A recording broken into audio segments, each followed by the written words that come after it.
تو محرم کا مہینہ جب شروع ہوتا ہے تو ایک نیا سال ہوتا ہے. تو نئے سال کے اندر نئے پروگرام بندہ سوچتا ہے کہ میں نے اپنے اندر اس سال میں کوشش کر کے یہ جو کمی ہے اس کمی کو ختم کر کے اور اس کمی کی جگہ ایک اچھی بات جو ہے اس کو لا کر میں نے اپنی زندگی کے اندر کمی کو ختم کر کے اچھی چیز کے ساتھ میں نے اس کمی کو پورا کرنا ہے. عام طور پر ہم جو ہماری دوسری طبعی زندگی ہے اس کے لیے تو ہم پلان کافی بنا لیتے ہیں کہ اس سال میں یہ کرنا ہے، لیکن جو ہمارے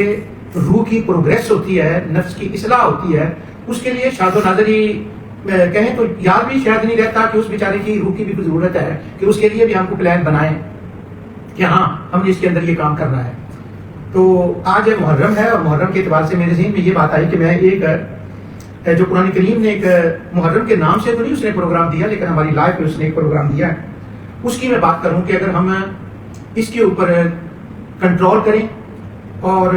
یہ ہمارے اندر یعنی ہمارے اندر یہ مطلب نہیں جو ہم بیٹھے ہوئے عام سب انسانوں کے اندر یہ چیز ہوتی ہے، تو اگر جس کو اللہ تعالیٰ ہمت دے اس پہ کنٹرول کرے تو اس سے یہ فائدہ ہوتا ہے کہ اس کی روح کی پرورش اور نشو و نما ہو جاتی ہے. اور یہ ایک ایسی چیز ہے جو میں آپ کی خدمت میں عرض کرنے لگا ہوں کہ جس کا قرآن کریم کے اندر اللہ تعالیٰ نے بار بار ذکر فرمایا. یہ بہت سی چیزیں ایسی ہیں، ہزارہ چیزیں ایسی ہیں کہ جن کا قرآن کے اندر اللہ تعالیٰ نے بہت ذکر فرمایا، لیکن ہم ان چیزوں کا اکثر و بیشتر اس کا ذکر نہیں کرتے. ہم دو چیزوں کا عموماً ذکر کرتے ہیں، ایک ہے نماز پڑھنا اور دوسرا ہے اللہ کے راستے میں صدقہ خیرات کرنا. یہ دو چیزیں جو ہیں یہ کامنلی ہم ان کا بہت ذکر کرتے ہیں اور ان کا اس قدر ذکر کرتے ہیں کہ ایک حساب سے تو ان کا ذکر ہونا چاہیے کہ ان کا ایک بہت مین رول ہے، لیکن اس کے ساتھ ساتھ جو ہزارہ چیزیں دوسری انسانی زندگی کی نشو و نما کے لیے ہیں، جو روح کی نشو و نما کے لیے ہیں، وہ ذرا پھر اوجھل رہ جاتی ہیں. ان میں سے ایک چیز یہ ہے کہ اللہ تعالیٰ نے قرآن کریم کے اندر یہ ٹاپک بہت ڈسکس کیا ہے کہ اے انسان، اے میرے بندے، میں نے تمہیں صلاحیتیں دی ہیں اور صلاحیتیں جو دی ہیں میں نے تمہیں وہ یہ صلاحیتیں ہیں کہ میں نے تمہیں اچھا برا جو بھی کوئی کام ہے اسے سمجھنے کی صلاحیت دی ہے اور تمہارے اندر ایک طاقت اور قوت ہے کہ جس سے تم کچھ کام کر سکتے ہو. اور وہ صلاحیت جو ہے کچھ اچھا کام کرنے کی اور برے کاموں سے بچنے کی، وہ جو صلاحیت ہے اللہ تعالیٰ نے اس کے بارے میں قرآن میں بار بار اس چیز کا ذکر فرمایا ہے کہ جب تمہیں کوئی اچھا کام کرنے کا موقع ملے جس سے تمہاری روح کو غذا ملے، خوراک ملے اور اس کی نشو و نما ہو، تو وہ کام کرو. اور اسی صلاحیت کا ایک دوسرا روٹ ہے پوٹینشلز کا کہ وہ چیزیں جو تمہارے روح کو نقصان دیں، جس سے تمہاری وہ ڈاؤن فال ہو تمہاری روح کی، اس سے بچنے کی کوشش کرو. قرآن نے اس کے اوپر بہت اس چیز کے اوپر زور دیا ہے. اور پھر جب اس کو وہ اکٹھا کرتا ہے ان چیزوں کو، تو اللہ تعالیٰ یہ فرماتا ہے کہ تم اپنا وقت جو ہے نا، جو میں نے تمہیں صلاحیتیں دی ہیں،